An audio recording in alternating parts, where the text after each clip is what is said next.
Sup everybody, this is Karak with ACG and it's my continuing mission to bring you reviews that aren't 2 minutes long or filled with sponsored bullshit. And today's stealthy snicker snack title is Dishonored 2 for the PS4, PC, and Xbox One. Now Dishonored 2 tells the tale of the world 15 years after the Rat Plague and Dishonored 1, and Corvo and Emily rule the city of Dunwall. During a shindig, in comes a usurper and out the window goes the leaders, resulting in a battle to take back control of the city. Let's see how it did, shall we?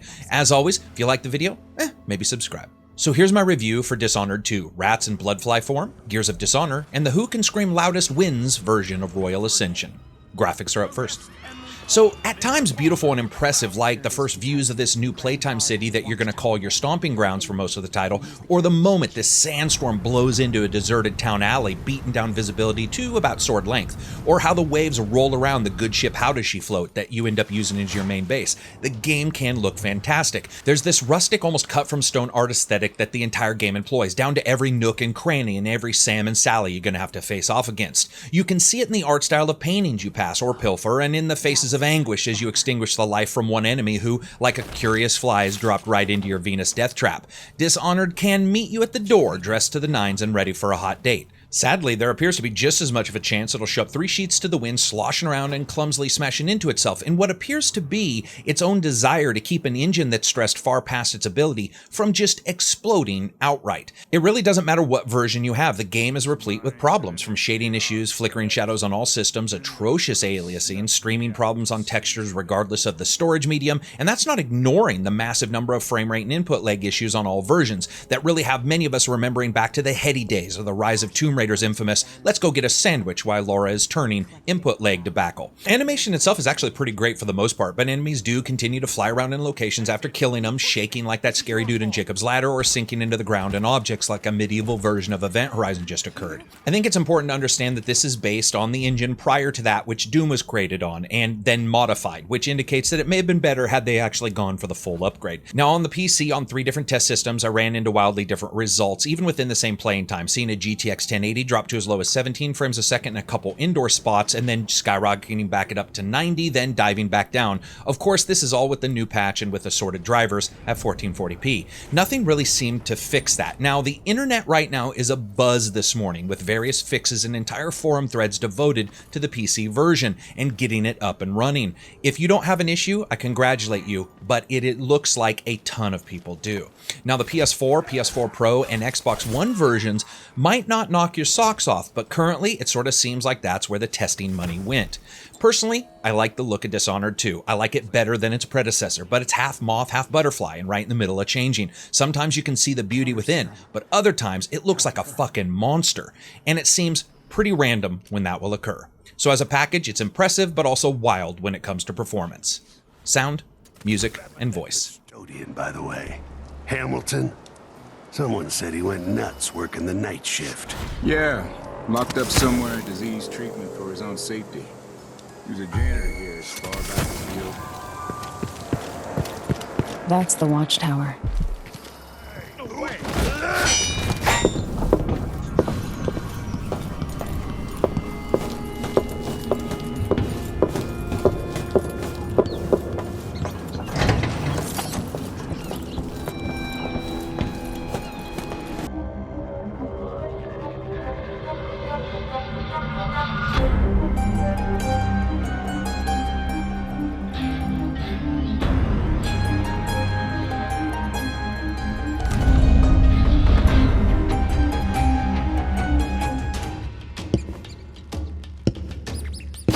Yes. You hit hard.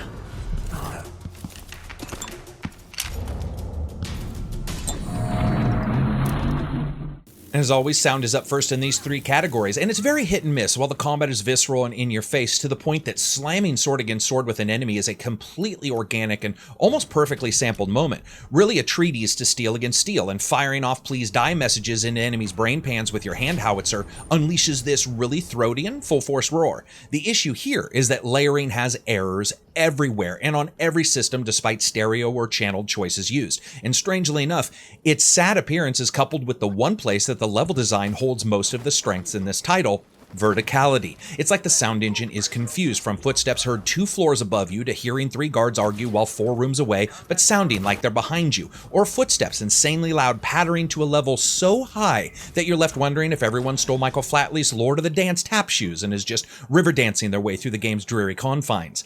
Sound is supposed to be a third eye to make you feel like you're power incarnate and inform you as you go, like everyone else shows up to an ass-kicking contest and you have 3 legs and no ass. While up close and personal, the sound here is fine. Environmentally and at a distance and with layering, there are a ton of issues. Music. Now this is actually pretty damn good, and while sadly mired in the typical thematic tones we expected from the prior title, the occasional odd instrument choice can have you walking from an area that sounds like Jerry Bruckheimer directed your strut to a spot that sounds like a downtrodden western bar with poorly tuned pianos. It's actually pretty good stuff and fairly eclectic, but I don't think it's super memorable. Voice. Overall, this is actually pretty good. While Sam Rockwell does an incredible job, as does Robin Lord Taylor as the visitor from your nightmares to offer you dreams, the outsider, less so are others, including, strangely enough, Stephen Russell as Corvo. For some reason, some points felt emotionally off to me, as well as Erica Luttrell's portrayal of the Empress and her stunted, odd sentence delivery. In all honesty, it feels far more that it's a writing issue and not so much a performance issue, and far more of a direction issue than it is just somebody showing up and phoning it in. Overall, I would say it's pretty good, but there are some issues here and there. Gameplay. So, a bit about story first. 15 years after the original title, Emily Kaldwin rules the throne, and as anyone with any humanity is pretty much ought to do, everyone gets together every year to celebrate her mother's slaughtering. Yeah, that is as odd as it sounds. But then in one of the most rushed scenes I think I've seen for a long time in a game starting, enemies walk into the courtroom and say, "Yo, dogs, this is a person that you've never seen before, but is actually the real Empress because we say so." And everyone actually goes along with them in the courtroom. No lie, this is actually exactly how it happens in the story. Hell, that's like an Elvis impersonator showing up at Graceland and saying, "I'm Elvis," and even Nicolas Cage believe in him. From that point on, you end up picking if you want to go Corvo or Emily. Both have their different upgrade paths, as well as the ability to choose no powers at all a bit later. Now, once you choose, you're sort of shuttled off to the new city to gather clues about what's happened and try to regain your power. I have to say, both of those skill upgrade paths are really cool. Corvo and Emily, I didn't find one more melee or ranged based than the other. Now, they've been pushing the fact that you can play twice, and I actually think they mean it. This is actually very close to 2, not necessarily different stories, but there's enough of a tonal shift and thematic shift throughout the course of the cutscenes that I think it's at least 2 very good different slants. Really cool work there. I also found out that the mission structure was pretty good. It allowed you to have a low or a high chaos style of mission structure, so if you basically killed everybody, it was a high chaos ending you were supposed to get, but I didn't really find that it was that much different than if I had gone some other way, and especially after talking to some others who have gone with a overall different style and structure than I did. Add all to that to this really in-depth overall basically hub world where you can go around, you can go to black markets and you can buy items and you can upgrade items. You can also go around and find runes in the game world to then spend on upgrading your dark powers. And you really have a massive number of ways to play. You can go full stealth, non-lethal if you want to use subterfuge, confusion, the levels, and later magic to confuse enemies. Or you can go the trash man way, killing folks but using magic to make their bodies disappear, which is honestly as hilarious as it is cool to see them cartwheel from your 50 caliber powered hand crossbow and then vapor trail into nothingness in front of an enemy's face. Or you can go full-on Vorpal sword, snicker snacking through enemies like a damn human weed whacker. It's all up to you. Styles of play are varied to say the least, and the title's most impressive features is of course tied to power and verticality, which I'll get to in a second. But talking about powers, for example, the power Domino. You remember the stories about twins separated at birth and then they die on the same day like 70 days later? Well, yeah, this is basically the dark power version of that sped up, where you get to spiritually latch enemies onto one another, and then when you kill one of the others, they all die. It is fantastic stuff. Now, when it comes to verticality and level design, don't get me wrong, this still looks a bit like Gears of Dishonored, where everything has this, we place this here so you can sneak behind it, story and fiction be damned kind of look. But the included and insanely well meted out verticality of the levels means that everything is just open and incredibly wide. Sneak along rooftops and decks, confuse enemies with well-placed distractions, or even go no scene and try to get to the end without anyone noticing you by finding secret paths around the game world. Where Dunwall was really an interesting city with a devil in the dirty details, this city is a sprawling playground with a verticality taking the same level of importance as everything else. It's really cool. Then again, as with Dishonored, many locations make absolutely no sense. Now, this isn't Thief bad, where sometimes a guy was in a room where there was no way for him to get in, but the number of random dead ends and just odd circular architecture here reminds you of what it would look like if MC Escher and the Mad Hatter decided to build a fucking road system. Sadly, though, we have some issues here, and it's about the way the AI treats the game world. As you know, I test AI on all levels to see how the difficulty curve stands up to old Corvo trustees who know just when to tap into dark powers, and of course, newcomers where this will be their first time to the game world. While the difficulty changes themselves make adequate impact on the world, and this AI is indeed a bit more tracky than the past titles, in the end, it's still pretty goddamn brain dead, and while it may try to flank or climb over embankments and follow you like the last Capri Sun to a thirsty man, it will also ignore enemies crumbling to their death 2 feet in front of their faces, or rush into oncoming handgun fire, or sway and dodge into the path of a bullet like their dodge skill just activates without any kind of intelligent design. Sadly, that's all also felt a little bit through poor input lag. A game like Dishonored 2 really hinges on that instinctual interaction between player and location, that ability to sort of know what you can do, when you can do it, where you can do it, and it all makes sense.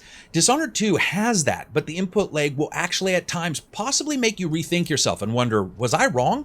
No, you actually weren't. The game literally takes longer than it should to perform actions. Luckily, we humans are adaptable, but for a game like this, I don't think we should actually have to be. Combat has been reported by other reviewers prior to me as feeling a bit loose, and it certainly seems like this could be tied to the input lag because I can definitely see that being misconstrued as loose. Additionally, the slide and attack move can be spammed. While standing next to an enemy, you can basically drop down to your back, leap up, and kill them. This means to die, you almost have to want to. And it doesn't really matter where you are, you can spam that move. I cannot say I like that. That needs to be patched out, because that really breaks some of this fiction. Additionally, there's a strange feeling of hurry up that the game carries with it, and while exploration is rewarded with new places and secret locations, and I think they're all basically bigger than Dishonored 1, it never quite feels like they finished some of it. It's like there's this air of additional layer of interaction that isn't really here. And that brings us to fun factor. You know, it's almost enamored with issues like the good girl falling for the bad guy. The gameplay here, when things are hitting just right, and the level design as well as just hitting perfectly, it's excellent.